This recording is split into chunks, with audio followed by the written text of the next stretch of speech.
الحمدللہ رب العالمین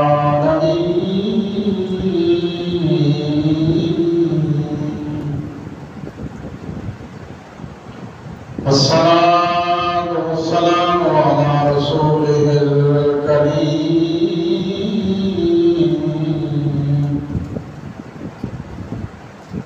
وعلى آله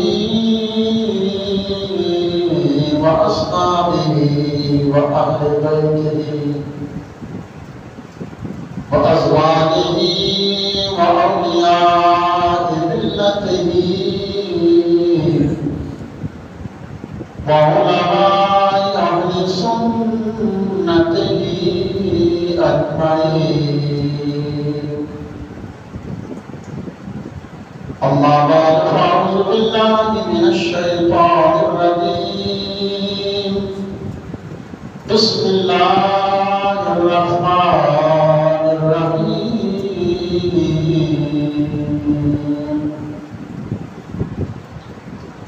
كل من عليها فان ويبقى وجه ربك ذو الجلال والإكرام.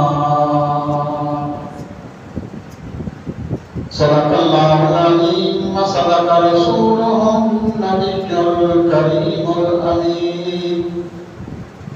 قال الله تبارك وتعالى في شان محبوبه مخبرا وآمرا: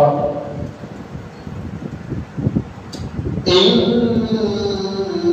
الله وملائكته يصلون على النبي يا أيها الذين آمنوا صلوا عليه وسلموا تسليما. الصلاة والسلام عليك يا سيدي يا رسول الله وعلى آلك وأصحابك يا سيدي يا حبيب الله.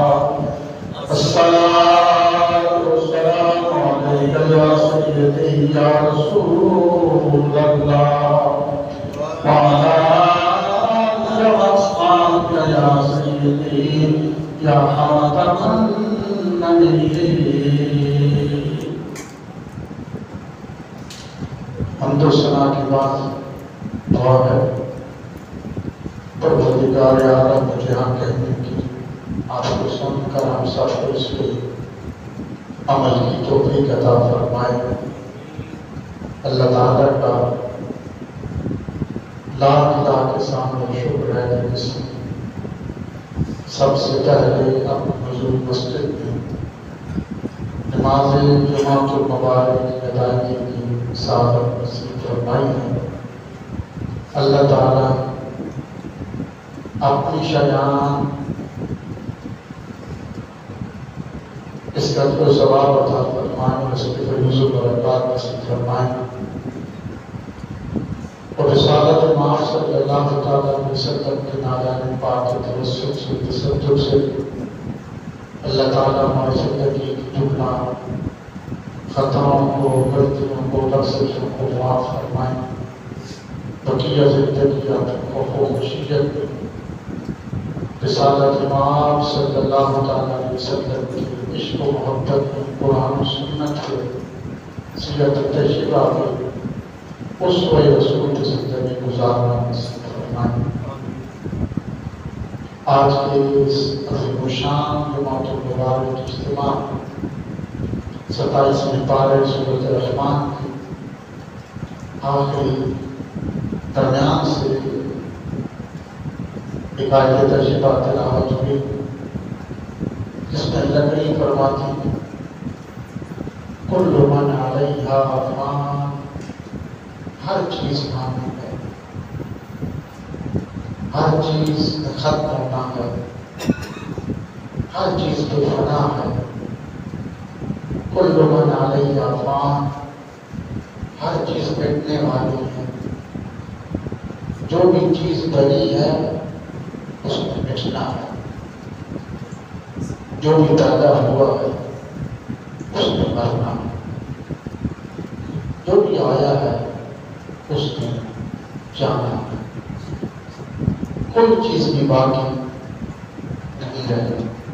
کل من علیہ فان، ہر چیز پہ فنا ہے، ہر چیز پہ اختتام ہے۔ وَيَبْقَى وَجْهُ رَبِّكَ ذُو الْجَلَالِ وَالْإِكْرَامِ،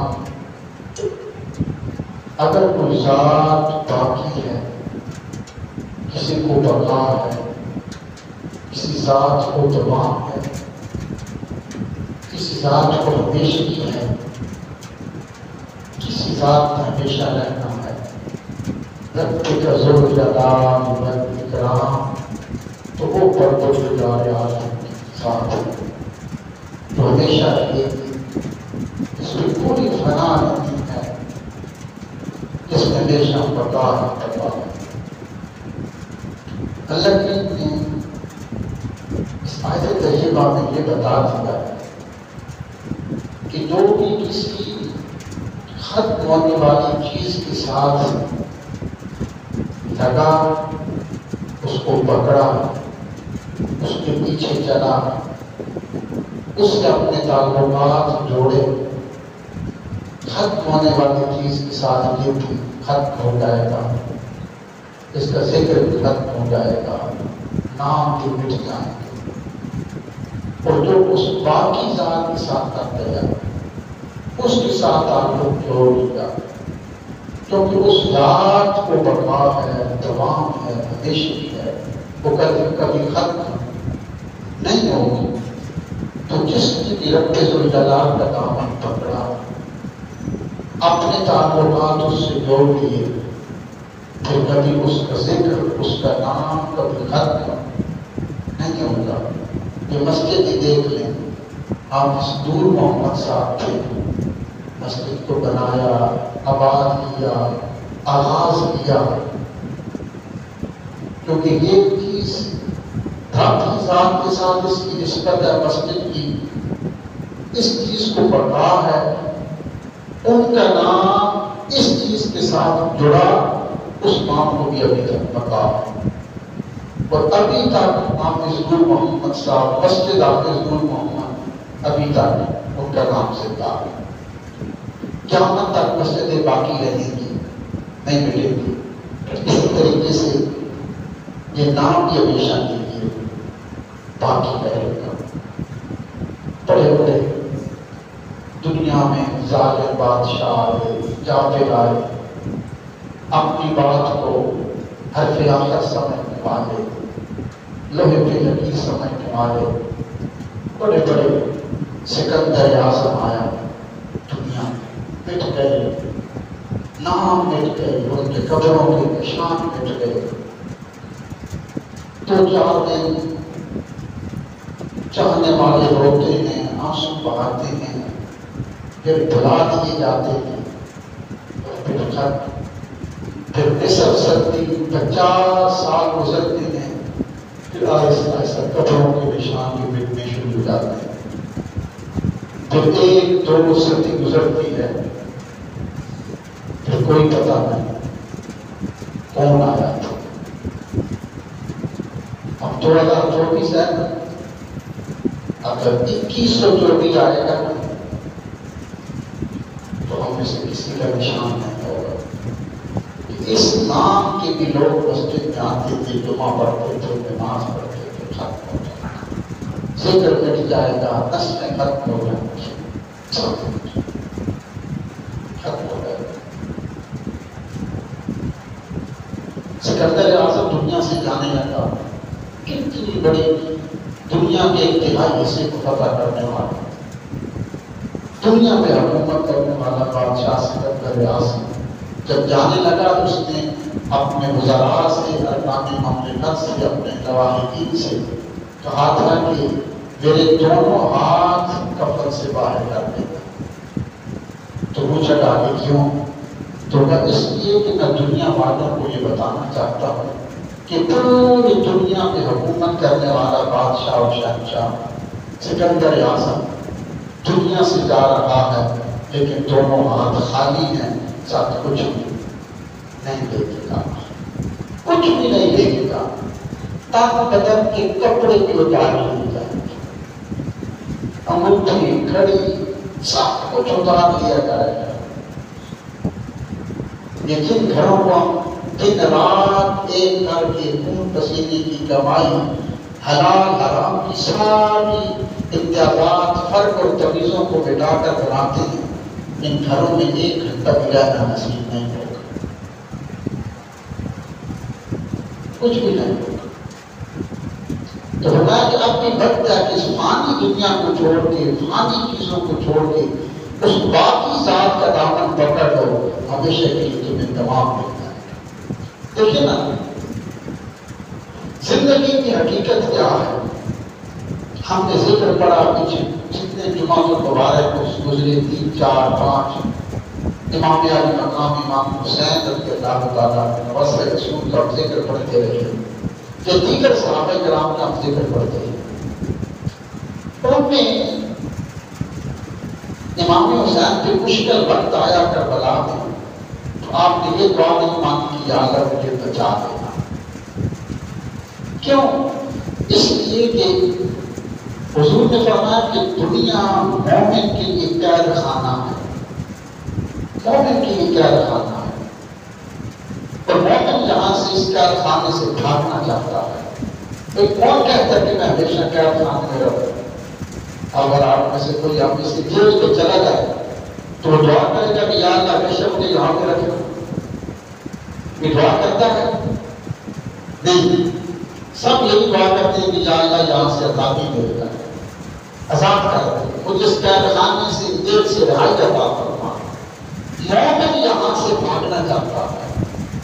دنیا مومن کے لیے، مسلمان کے لیے قید خانہ ہے، لیکن ہم میں ہر انسان کو جلدی ہے، صبح اٹھتے ہیں نا تو کہتے ہیں جلدی کریں دیر ہو گئی، اب دکان پہ آتے ہیں تو کہتے ہیں جلدی کریں دیر ہو گئی دکان نہیں کی، شام ہوتی ہے تو جلدی کریں دکان بند کرنی تھی ابھی تک بند نہیں کی، رات ہوتی ہے تو جلدی کریں کھانا کھانا تھا دیر ہو گئی، جلدی سو جائے، صبح ہوتی ہے جلدی اٹھنا تھا، ہر کام میں جلدی ہے، ہر کام میں، سارا دن انسان جلدی میں ہے، ایک جلدی نہیں ہے۔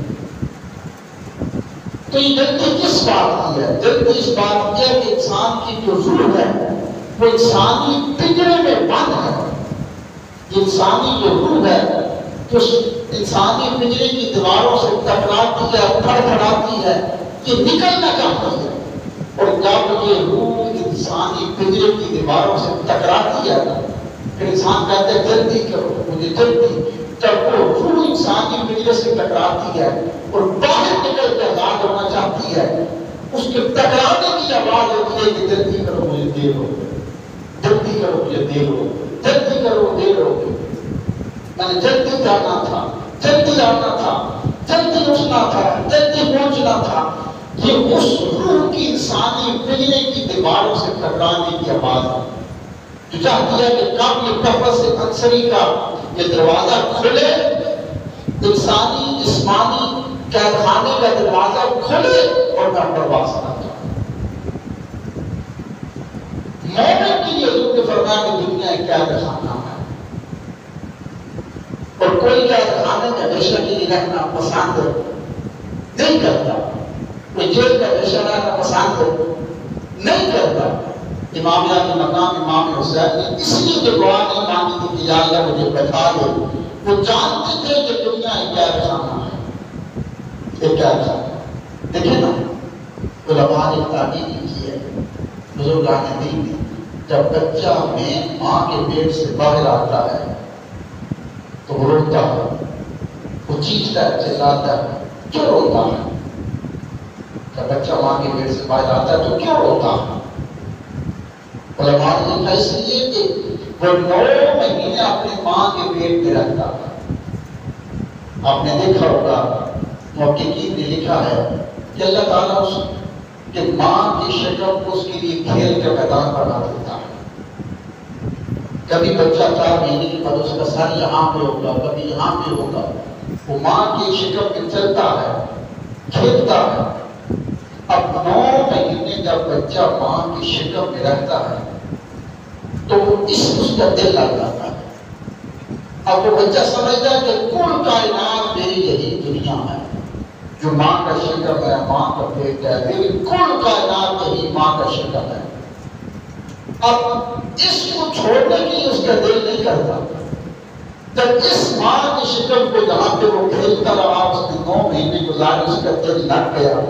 اب جب 9 مہینے کے بعد محققین مفسرین کہتے ہیں بچہ ماں کے پیٹ کو چھوڑنے کے وقت بھی آتا ہے، اس کا دل نہیں کرتا چھوڑنے، وہ چیختا ہے، چلاتا ہے کہ میں اس دنیا کو، ماں کے شکم کو، اس پیٹ کو، میری کل کائنات میں اس کو چھوڑ کے نہیں جانا چاہتا۔ جب اس کو چھوڑنے کا وقت آتا ہے، وہ شکم سے باہر آتا ہے، پھر روتا ہے، چیختا ہے، چلاتا ہے۔ جب باہر آ جاتا ہے، پھر جب پوری فضا کو، آسمان کو، زمین کو دیکھتا ہے، پھر سمجھ آتی ہے وہ تو قید خانہ تھا ماں کا شکم، اصل دنیا تو یہ ہے۔ تب سمجھ آتی ہے۔ اسی طریقے سے جب انسان اس دنیا میں آتا ہے، اس کا دل لگ جاتا ہے، وہ سمجھتا ہے سب کچھ یہی ہے، دن ہے، رات ہے، رونقیں ہیں، بہاریں ہیں، صبح ہے، شام ہے، دولت ہے، سب کچھ اسی کو سمجھ لیتا ہے۔ اب جب وقت موت آتا ہے اس کو چھوڑنے کے لیے، اب انسان کا دل نہیں کرتا دنیا کو چھوڑنے کے لیے۔ وہ سمجھتا ہے سب کچھ، ساری بہاریں یہی ہیں، سب کچھ اس دنیا میں ہے۔ پھر انسان کا دل چھوڑنے کو، دنیا کو نہیں کرتا، پھر روتا ہے، ڈرتا ہے، موت سے ڈرتا ہے، اس دنیا کو چھوڑنے سے ڈرتا ہے۔ لیکن جب چھوڑ کے مومن چلا جاتا ہے، پھر اس کی آنکھیں کھلتی ہیں، آگے جنت کی بہاریں دیکھتا ہے، وہ رحمان دیکھتا ہے، ساتھ دیکھتا ہے۔ پھر وہ کہتا ہے وہ دنیا کو قید خانہ تھی، اصل زندگی تو یہ آگے والی ہے، یہ زندگی۔ اس کو حضور نے فرمایا کہ دنیا کی زندگی مومن کے لیے ایک قید خانہ ہے۔ امام حسین جانتے تھے کہ دنیا کی زندگی قید خانہ ہے، ایک جیل ہے، اور جیل میں کوئی جائے تو پھر وہ یہ دعا نہیں کرتا کہ یا اللہ ہمیشہ اس قید خانے میں رکھنا، اس سے رہائی کے لیے وہ دعا کرتا ہے۔ امام حسین نے اس کی دعا نہیں مانگی تھی کہ یا اللہ مجھے بچا لینا، وہ تو اس قید خانے سے نکلنا چاہتے تھے اور وہ نکل کر چلے گئے۔ تو یہ مومن کے لیے قید خانہ ہے۔ اور یاد رکھیے دنیا کیا ہے؟ ایک بدبودار چیز، بدبودار۔ حضور صلی اللہ علیہ وسلم نے لاتا دیا مسجد نبوی شریف سے نماز پڑھی، حضور نماز پڑھانے کے بعد حضور باہر نکلے اور جنت البقیع کی طرف حضور تشریف لے جا رہے تھے، قبرستان کی طرف۔ توجہ سے سننا، حضور اس جنت البقیع کی طرف تشریف لے جا رہے تھے، حضور کے ساتھ لوگ تھے، صحابہ تھے، مسلمان تھے۔ تو تھوڑا سا حضور مسجد سے باہر نکلے تو آگے مردار بکری پڑی ہوئی تھی، جس کے جسم میں کیڑے پڑ چکے تھے، کئی روز پہلے وہ مری تھی، اس کا جسم گل سڑ چکا تھا، پیٹ پھوٹ چکا تھا، اس کی آنکھیں علائشیں باہر آ چکی تھی، بدبو اٹھ رہی تھی جسم میں، دھوپ کی وجہ سے، دھوپ کی شدت اور گرمی کی شدت کی وجہ سے اس کے جسم میں کیڑے پڑ چکے تھے اور اس سے بدبو اٹھ رہی تھی۔ توجہ سے حضور کی بات سننا۔ حضور اس کے پاس کھڑے ہو گئے، جب حضور کھڑے ہوئے حضور اس کے پاس کھڑے ہوئے تو صحابہ کرام نے اپنے ناک تھامی، بدبو اٹھ رہی تھی، کئی روز پہلے کی بنی ہوئی بکری، اس کے جسم میں کیڑے، پیٹ پھول چکا تھا، دھوپ پہ پڑی ہے، بدبو اٹھ رہی تھی۔ اس بدبو سے بچنے کے لیے صحابہ کرام نے اپنے ناک پہ، مسلمانوں نے کپڑے رکھ دیے، ناک ڈھانپ دیے۔ حضور اس کے پاس کھڑے ہو گئے اور اس بکری کو دیکھتے رہے، اور دیکھنے کے بعد حضور نے فرمایا تم میں سے کون ہے جو اس بکری کو خریدے گا؟ صحابہ نے کہا اس بکری کو کون خریدے گا؟ کئی روز پہلے کی مری پڑی ہے، اس کی آنتیں باہر نکلی، پیٹ پھٹ چکا ہے، جسم میں بدبو ہے، کیڑے پڑ چکے ہیں، اس بکری کو کون خریدے گا؟ حضور نے فرمایا تم میں سے کوئی اس بکری کو خریدنا نہیں چاہتا، حضور عقل مند تو کوئی نہیں خریدنا چاہتا۔ تو حضور نے فرمایا پھر سن لو، دنیا اس مردار بکری سے بھی بدتر ہے جس کے پیچھے انسان دوڑتا ہے۔ اس بدبودار بکری سے بھی بدتر ہے دنیا، اور دنیا کا سارا نظام، دنیا کی ساری زندگی، دنیا کا سارا عیش و عشرت اور دولت اور سونا و چاندی، دنیا کی ساری ہونا کی بہاریں، حضور نے فرمایا اس مردار بکری سے بدتر ہے بدبودار بدبو سے، جس کے پیچھے انسان بھاگتا ہے دن رات، اور جو اس کے پیچھے بھاگتا ہے دنیا کے پیچھے، حضور نے فرمایا کہ رسول پڑتا اس کی زندگی کو بدبودار بنا دیتا ہے، بدبودار بنا دیتا ہے۔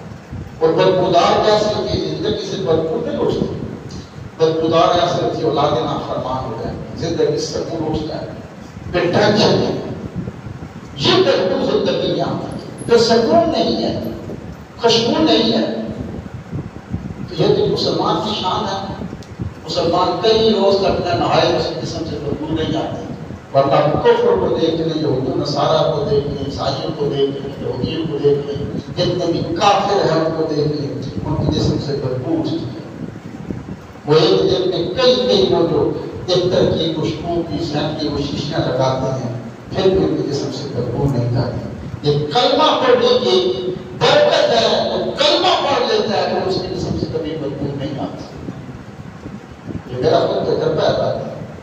اس وقت یہ موٹر بھی باندھ رہی تھی نا لاہور سے راولپنڈی تک، اس وقت یہ میرا ایمرجنسی کے قریب کوریا کا کورین کمپنی کے کیمپ تھا جہاں پہ مسلمان انجینئر بھی تھے، وہاں پہ ہم نماز تراویح کے لیے جایا کرتے تھے، رات کو تراویح پڑھا اور دیکھتے تھے ہمارے ساتھ وہ جتنے بھی تھے نا کافر کورین جو تھے، تو ان کی جسم سے بدبو آتی تھی۔ تو مسلمان بتایا کرتے تھے کہ ایک دن میں سینٹ کی پوری بوتل اور شیشی لگاتے ہیں، اس کے باوجود ان کی جسم سے بدبو آتی ہے۔ یہ مسلمان کی شان ہے، کلمہ پڑھو ساری زندگی بلا نہائے، کلمہ پڑھنے کی برکت ہے، اللہ اس کی جسم سے ساری بدبو کو ختم کر دیتا ہے، ساری ختم ہو جاتی ہے۔ اور اگر اس کلمے کا حق ادا کیا جائے تو جسم سے کتنی خوشبو نکلے گی، پھر آپ سوچ کے لیجیے، پھر ولیوں کی زندگی دیکھیں، خوشبو ہے نا، داتا صاحب کو دیکھیں خوشبو 1000 سال سے زیادہ ہو چکے ہیں، یہ کیسی خوشبو ہے، اس کلمے کا حق ادا کیا۔ آج دنیا ساری اس خوشبو کی طرف دوڑتی چلی آ رہی ہے، دوڑتی چلی آ رہی ہے۔ یہ بات میں نے کہا یہ سنائی تھی، پھر سن لیں کہ دنیا کس طریقے سے بدبودار ہوتی ہے۔ بصرے کا شہر تھا، ایک یہ بات میں نے پڑھ چکے ہیں، پھر سن کے وہاں بیٹھے، بصرے کا شہر ہے، ایک شہزادی ہے، مال و دولت ہے، اس میں جمال ہے، چڑھتی جوانی ہے، 22-23 سال اس کی عمر ہے۔ تو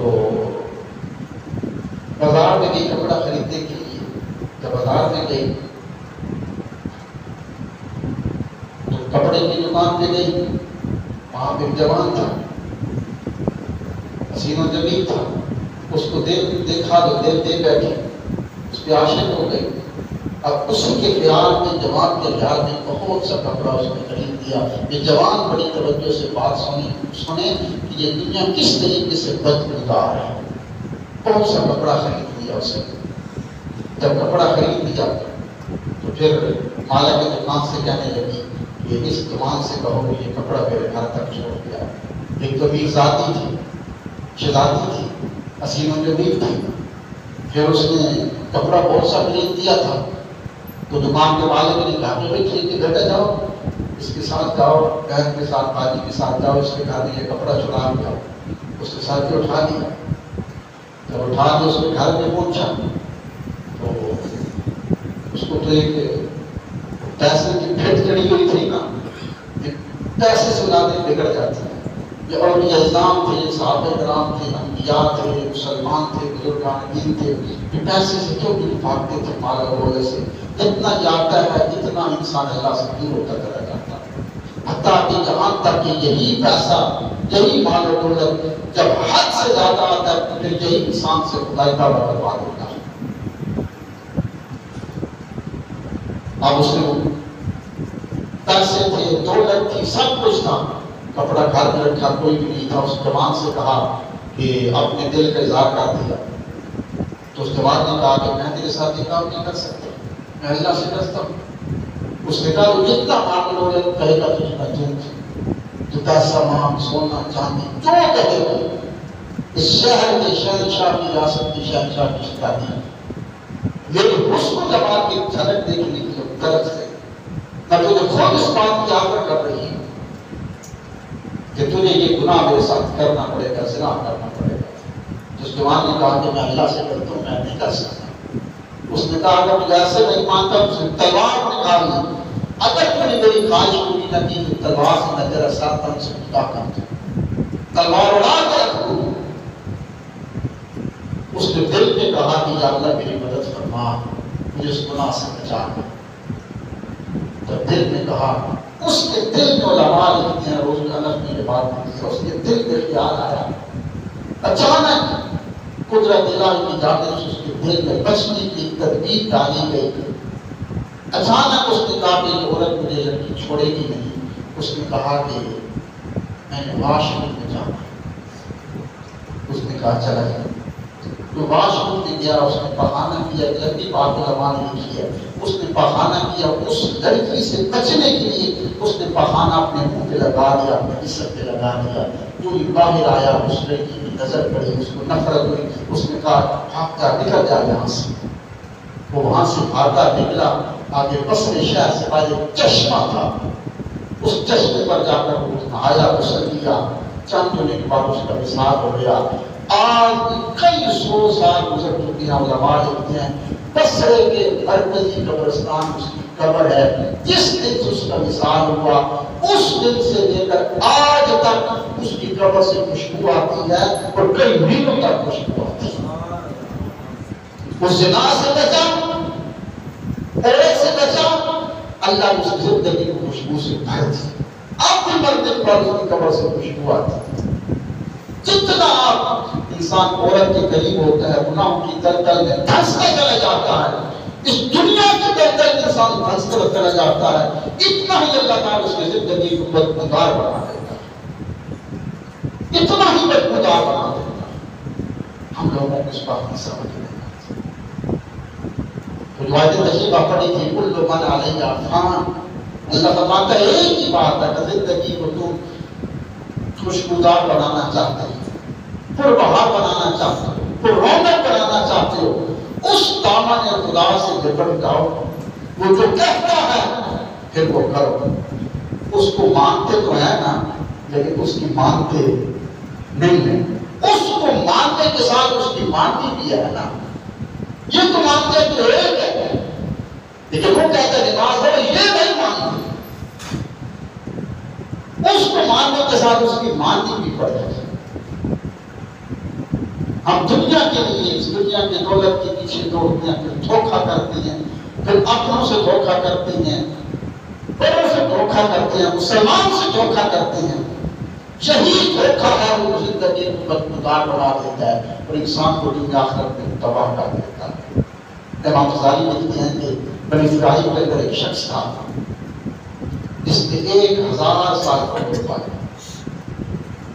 1000 سال اس کی زندگی تھی، اہل اللہ تھا، اللہ کا ولی تھا، 1000 سال کی زندگی لکھتے ہیں اس کی اللہ کے ذکر میں، اللہ کے خوف میں، اللہ کی عبادت میں گزرتی رہی۔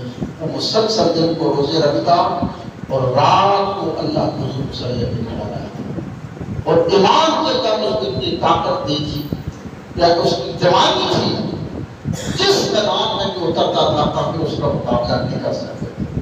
اس وقت کے جتنے کافر تھے، طاغوتی قوتیں تھیں، مخالفین تھے، بڑے بڑے لشکر آتے تھے، وہ ایک شخص بنی اسرائیل کا اللہ کا ولی اس کا مقابلہ نہیں کر سکتے تھے۔ جس طرف جاتا تھا کان میں رکھ دیتا تھا سب، وہ سارے کافر پریشان تھے، کیا کریں۔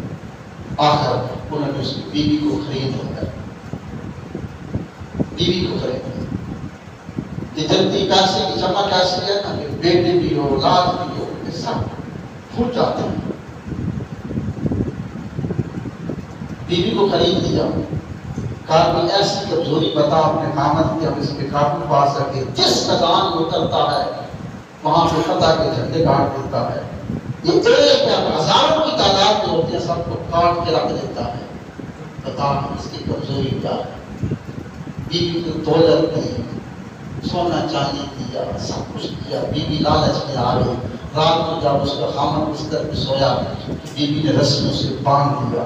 جب رسیوں سے باندھا تو صبح اٹھ کر انہوں نے کہا اللہ اکبر، ساری رسیاں ٹوٹ گئی۔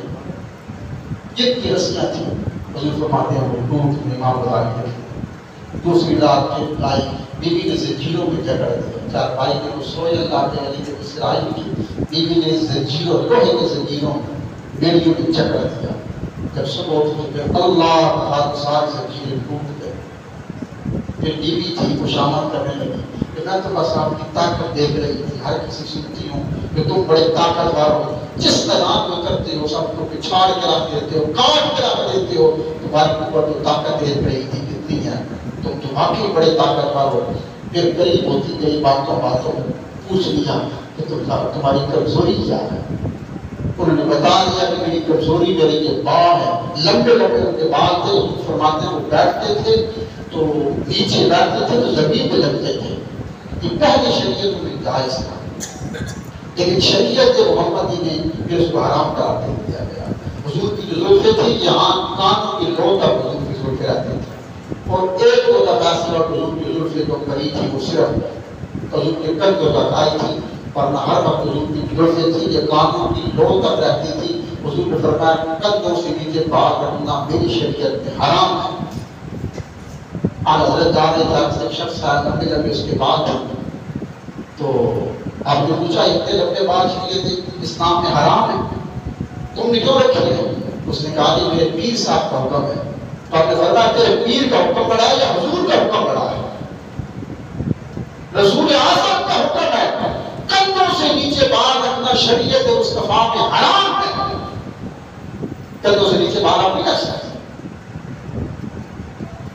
کسی آپ جہت سے طریقے سے اس کو دیکھ لیں، ہاں ایک مجذوب ہے، اس مجذوب ہوتا ہے جس کو پھر اتنا اللہ کا ذکر کرتا ہے، عبادت کرتا ہے، کرتے کرتے کرتے پھر اس کو کوئی ہوش نہیں رہتا، پھر اس سے شریعت کا حکم اٹھ جاتا ہے۔ جیسے حضرت صلی اللہ شاہ شمس تبریز رحمۃ اللہ تعالیٰ علیہ تھے، یہ کروڑوں میں کوئی ایک مجذوب آتا ہے جو حالت جذب میں چلا جاتا ہے، اس سے شریعت کا حکم اٹھ جاتا ہے، اس کو ہوش نہیں رہتا ہے کپڑے کون سے پہنے ہیں، پہنے بھی آئے کہ نہیں پہنے، میں نے کھانا بھی آئے کہ نہیں کھانا، پھر اس میں 24 گھنٹے ہر لمحہ اس کے خیالات اللہ کی طرف رہتے ہیں۔ جب شریعت کا حکم اٹھ جائے، حالت جذب میں چلا جائے، پھر اگر بال لمبے داخلے تو پھر گائے، ورنہ شریعت اسلام کی شریعت مصطفیٰ میں یاد رکھنا، پیر کا حکم ہو کسی کا بھی حکم ہو، کندھوں سے نیچے بال رکھنا یہ حرام ہے۔ تو جو بزرگ تھے انہوں نے کہا کہ میری کمزوری میرے بال ہے، تو جب رات کو سوئے تو بیوی نے ان کے بال پکڑ کے چارپائی کے ساتھ باندھ دیا، اٹھنے کی کوشش کی تو اٹھ نہ سکے، انہوں نے اس کی بیوی نے بلا لیا، آپ کی بیوی نے کافر آئے، پکڑ لیا، پہلے کان کاٹے، پھر ناک کاٹا، پھر آنکھیں نکالی، جب زبان کاٹنے لگے نا تو 1000 سال تک اللہ کی عبادت کرتے رہے، پھر آسمان کی طرف اوپر کے کہا یا اللہ کا اتنا ہی کا بارش ہو، 1000 سال میں کوئی جب ابھی یہاں سے غافل نہیں گزرا، اور دشمن نے غلبہ پا لیا، تو نے کان کٹوا دیے، ناک کٹوا دیا، آنکھیں نکلوا دی، اب زبان کاٹنا چاہتی ہیں۔ حضور فرماتے جب اس نے اتنا کہا، بنی اسرائیل کے غریب نے آسمان سے بجلی جائے، سارے کافر تباہ ہو کر بات جائیں کہ رات ہو گئے، بیوی سامنے کھڑی تھی، آپ نے فرمایا، اور حضور نے فرمایا تو ان کی آنکھیں بحال ہو گئی، ناک اور کان اس وقت اللہ نے مجھے بحال کر دیا، پہلے سے زیادہ خوبصورت ادا کر دیا۔ اب بیوی کی قدموں پہ گر گئی، کہا مجھے معاف کر دیں، قابل معاف کر قدموں کی جانب سے پھر آگ اٹھی، وہی جو سونے کے کنگن تھے نا، سونے کے کنگن آج پھر کوئی تنگ ہوتے چلے گئے، تڑپنے لگے۔ حضور کے حدیث پاک مسلم شریف میں بہت ہے جو گھروں میں مردوں کی زبان درازی کرتی ہیں، قیامت کے دن کی زبان 70 کا لمبی کر کے ان کی گردن کے آس پاس لپیٹ دی جائے گی، وہ کھٹتی چلے جائے گا، تڑپتا چلا جائے گا۔ اور فرمایا کہ تم بچا نہ کہا میں سونے کو چاندی کو تجھے بچا لے، لیکن وہ سونا بچا سکا نہ چاندی بچا سکی، وہ جل کے راکھ ہو گئی۔ تو فرمایا کہ یہ جس سے بھی تم اپنوں سے دھوکہ کرتے ہو، سونے چاندی کے لیے، پیسے کے لیے، دنیا کے لیے، دولت کے لیے، یاد رکھو تباہ و برباد کر دیے جاؤ گے۔ ایک ہی حال ہے دنیا کو پور بہار بنانے کا، پرسکون بنانے کا، اس کے دامن سے لپٹ جاؤ، اللہ تمہیں دنیا آخرت کا سکون عطا فرمائے گا۔ اللہ کی عمل کی توفیق عطا فرمائے، سنت عطا فرمائے۔